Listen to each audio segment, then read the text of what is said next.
Music Theory Corner. Come along and learn with me.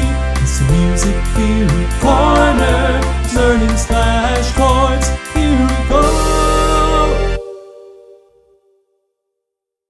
Shalom and welcome to Joshua Pearsall's Music Theory Corner. Today we'll be talking about slash chords. Slash chords are when you play a specific chord over a specific bass note. So if in the case of C over G, you would play the C chord over the G note.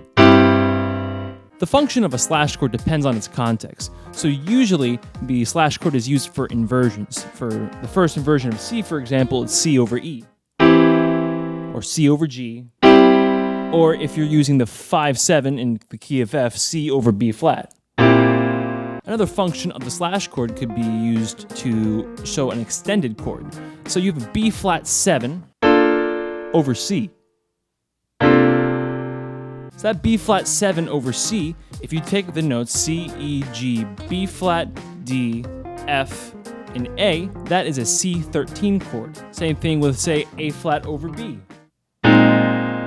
That is a B13 chord, and you can use it for ninths and 11ths and all this other stuff. Another function that you could use it is that it could be used for suspensions or, just to give a little bit of tension.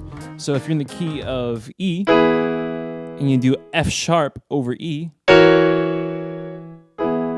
to build that tension, and then you resolve it back. Now for slash chords, it's really kind of fun to play around because it gives you a different sound to your music. When you have a different bass note that's not the root, it gives it a different color, right? Say I want to do a progression in C, where I go C to A to F to G to C. All right, I could play it like that, or I could make it a little bit more interesting with using slash chords.